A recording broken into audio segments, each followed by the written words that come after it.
नमस्कार, आपण पाहत आहे भांडा फूड न्यूज. एका दमात भ्रष्टाचारी कोमात. सोशल मीडिया, कर्जबाजारी, गुन्हेगारी, सट्टेबाजी, चोरी, मटका, जुगार, दारू, सावकारशाही, न्यायाच्या प्रतीक्षेत प्रशासन. भांडा फूड न्यूज. एका दमात भ्रष्टाचारी कोमात. घरातून निघाले पण गावात पोहोचण्यापूर्वीच महाराष्ट्राला अपघाताचे ग्रहण. 24 तासात 6 जणांचा अंत. गेल्या 24 तासात वेगवेगळ्या जिल्ह्यांमध्ये भीषण रस्ते अपघाताच्या घटना घडल्या आहेत. यामध्ये एकूण 6 जणांचा दुर्दैवी मृत्यू झाला आहे, तर काही जण गंभीर जखमी झाले आहेत.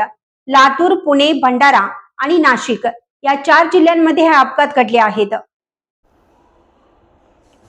महामार्गावरील वाहनांचा अनियंत्रित वेग, ओव्हरटेकिंगचा प्रयत्न, रस्त्यावरील स्पीड ब्रेकर न लागल्याने, रस्त्यावरील स्पीड ब्रेकरचा न आलेला अंदाज आणि चुकीच्या बाजूने वळण घेण्याची प्रवृत्ती यामुळे हे निष्पाप नागरिक अपघाताचे बळी पडत आहेत.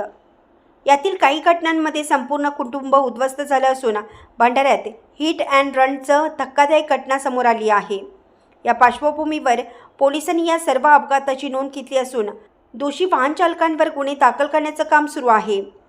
लातूर जिल्ह्यातल्या चाकूरजवळ लातूर ते नांदेड महामार्गावरील अलगरवाडी क्रॉसिंग पॉईंटवर एक अत्यंत दुर्दैवी आणि विचित्र अपघात घडला. एक भरधाव ट्रक, कार आणि मोटरसायकल यांच्यात झालेल्या भीषण धडकेत तिघांचा जागीच मृत्यू झाला. जनार्दन एनके वय वर्ष 60, सविता एनके वय वर्ष 55, श्रेयस वाघमारे वय वर्ष 16 अशी 3 मृतांची नावे आहेत. एनके दाम्पत्य आपल्या मोटरसायकलवरून तेलगाव या गावाकडे निघाले होते. त्याचवेळी भरधाव वेगाने येणाऱ्या ट्रकने त्यांच्या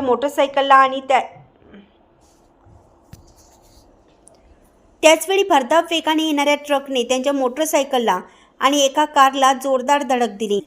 या धडकेत एनके दाम्पत्यांसह कारमधील 16 वर्षीय श्रेयसचा जागीच मृत्यू झाला. अपघातानंतर चाकूर पोलिसांनी ट्रक चालकाला ताब्यात घेतला आहे.